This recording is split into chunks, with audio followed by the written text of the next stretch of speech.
మీకు రావాల్సి గంత బాధపడతారా మీరు? లేమా లేమా చేస్తాం కానీ నాకు బాధ ఉందని చెప్పాలి కదా, చెప్తేనే ఇంతమంది మనం ఇంత పెద్ద కుటుంబం ఆమె కదా మాకన్నా చెప్పుకోవాలి కదా అవసరం.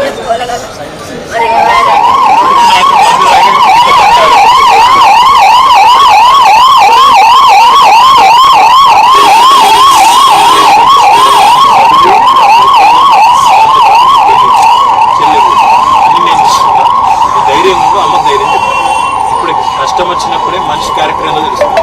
మీ నాయన ఇంత పెద్ద కుటుంబం విడిచిపెట్టిపోయింది, మీరే ఇద్దరే పిల్లలంటే కుటుంబం అంటే మీరే కాదు మేమందరం ఉన్నాం. మీకు ఆగన్ ఉన్నాడు, రాజన్ ఉన్నాడు, మొత్తం బీఆర్ఎస్ పార్టీని ఏమన్నది నేనున్నా.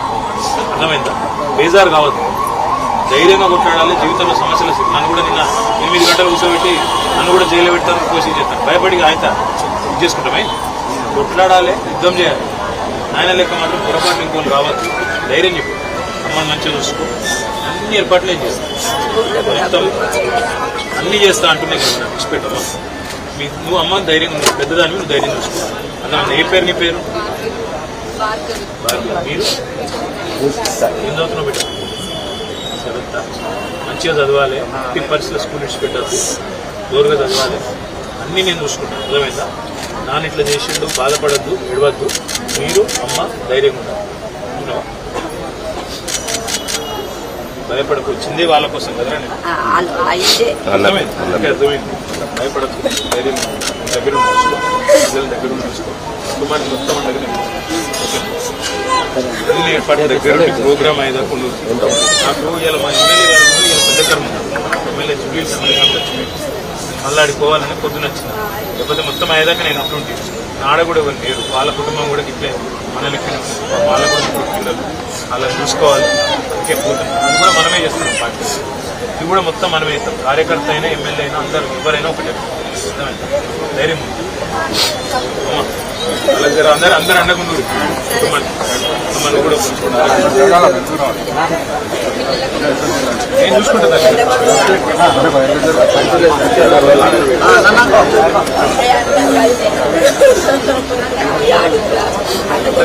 Very thank you. కుటుంబానికి ధైర్యం చెప్పి ఎందుకు జాగ్రత్తగా చీటింగ్ చేశారు. ఈ మల్లె నారాయణ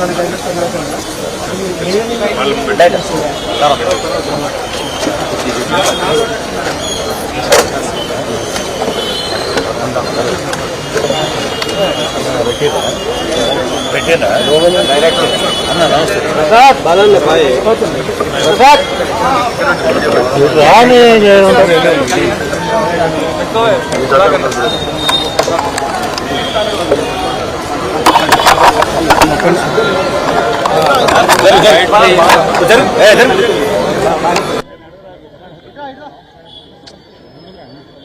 దూరం ఇటు అటు ఇటు మీరు జరుగుతుంది. లైవ్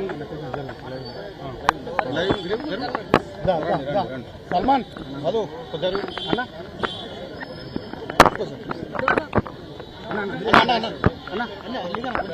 జరుగు అన్న కొంచెం సంతోష్ జరుగు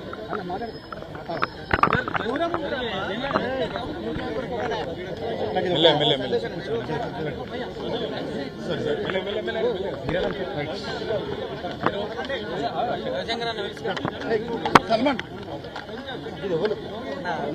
లోపల ఎట్లా పెడతా చెప్పు. లైవ్ కదా.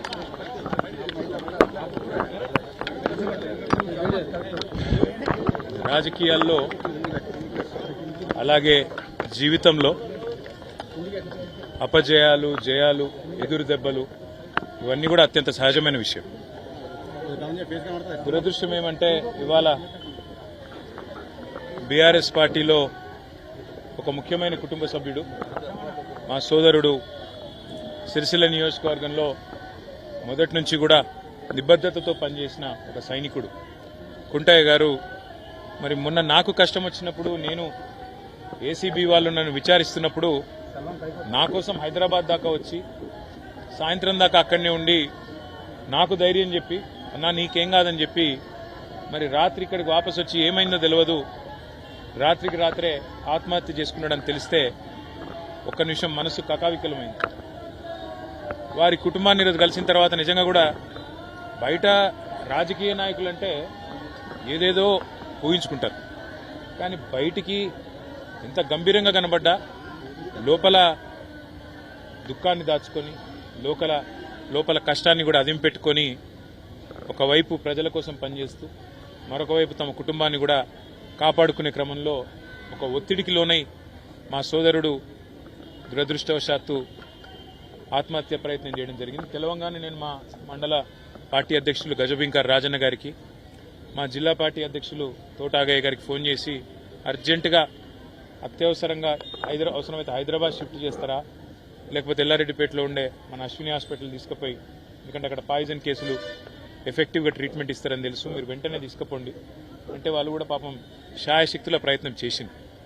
దురదృష్టవశాత్తు కిడ్నీలు ఫెయిల్ కావడం, దురదృష్టవశాత్తు కుంటయ్య గారిని కాపాడుకోలేకపోవడం జరిగింది.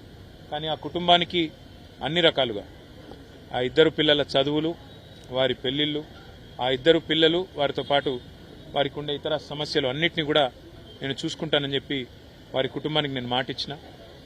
ఒక ఎమ్మెల్యే గారు పోతే ఆ కుటుంబానికి ఎట్లా అండగా ఉన్నామో ఈరోజు మా కుంటయ్య గారికి కూడా ఆ కుటుంబానికి కూడా అదే స్థాయిలో పూర్తి స్థాయిలో అండగా ఉంటాం. వారు మాకు ఇచ్చిన వారి సహచర్యం కానీ, వారు మాతో పాటు కలిసి గడిపిన సమయం కానీ, అదేవిధంగా వారు పార్టీకి చేసిన సేవలు కానీ ఇవన్నీ దృష్టిలో పెట్టుకుని ఆ కుటుంబానికి మొత్తం బీఆర్ఎస్ పార్టీ జిల్లా నాయకత్వం మొత్తం అండగా ఉంటుంది. పూర్తి స్థాయిలో ఆ కుటుంబాన్ని ఆదుకుంటాం, పూర్తి స్థాయిలో ఆ కుటుంబాన్ని కాపాడుకుంటామని చెప్పి తెలియజేస్తూ అధికారులను కూడా నేను కోరుతా ఉన్నా. ఇవాళ పోలీస్ స్టేషన్లు సెటిల్మెంట్ల అడ్డాలుగా మారిపోయినాయి. పోలీసులు అదేవిధంగా ఇతర అధికారులు ఒకటే పని పెట్టుకున్నారు, కాంగ్రెస్ నాయకులు ఏం చెప్తే చేయాలా అన్నట్టుగా విచ్చలవిడితనం ప్రదర్శిస్తూ ఉన్నారు. ఇది మంచిది కాదు. రాజకీయాల్లో గెలుస్తాము, ఓడతాం. మేము కూడా 10 ఏళ్ళ అధికారంలో ఉన్నాం, కానీ గింత లేకి పనులు, గింత చిల్లర పనులు ఎన్నడూ కూడా చేయలేదు.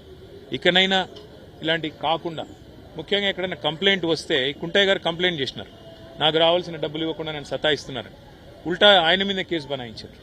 అంటే ఈ రకమైన వేధింపులు, ఈ రకమైన సివిల్ మ్యాటర్లో కూడా పోలీసులు దూరడము, సెటిల్మెంట్లకు ప్రయత్నం చేయడము, ఈ రకంగా అరాచకం చేయడము, ఇది ఎంతమాత్రం మంచిది కాదు. నేను ఏ ఒక్కరి మీద నేను విమర్శ చేస్తలేను. ఇది ఈ రోజు కుంటయ్య గారికి జరిగింది, రేపు ఇంకోరికి జరగవచ్చు. కాబట్టి ఇది మంచిది కాదు. దయచేసి కంట్రోల్ చేసే ప్రయత్నం చేయాలని చెప్పి కూడా నేను ఈ రాష్ట్ర ప్రభుత్వాన్ని కూడా కోరుతా ఉన్నా. కానీ ఆ కుటుంబానికి మాత్రం ఇవాళ ఇంతకంటే ఎక్కువ రాజకీయం నేను మాట్లాడను. ఆ కుటుంబానికి పూర్తి స్థాయిలో మేము అండగా ఉంటాం, ఆ కుటుంబాన్ని కాపాడుకుంటాం, ఆ కుటుంబానికి పూర్తిగా మరి మనోధైర్యాన్ని ఆ భగవంతుడు ఈ ఆపత్ సమయంలో ప్రసాదించాలని కోరుకుంటూ అన్ని కార్యక్రమాలు పూర్తయ్యేదాకా మా మొత్తం పార్టీ అంతా కూడా వారి వెంబడ ఉంటుంది.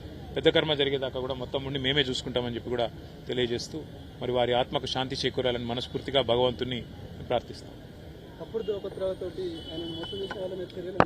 ఖచ్చితంగా ఉండాల్సిందే. అవసరమైతే కోర్టుకు కూడా పోతాము, అవసరమైతే ఉన్నతాధికారుల దృష్టికి కూడా తీసుకొని పోయి తప్పకుండా ఈ విషయంలో పోరాటాన్ని మాత్రం కొనసాగిస్తాం. కుంటయ్య గారికి ఏ విషయంలో అయితే ఆయనకు అంత క్షోభ కలిగిందో ఆ విషయంలో న్యాయం జరిగేదాకా ఆ కుటుంబాన్ని కూడా మేము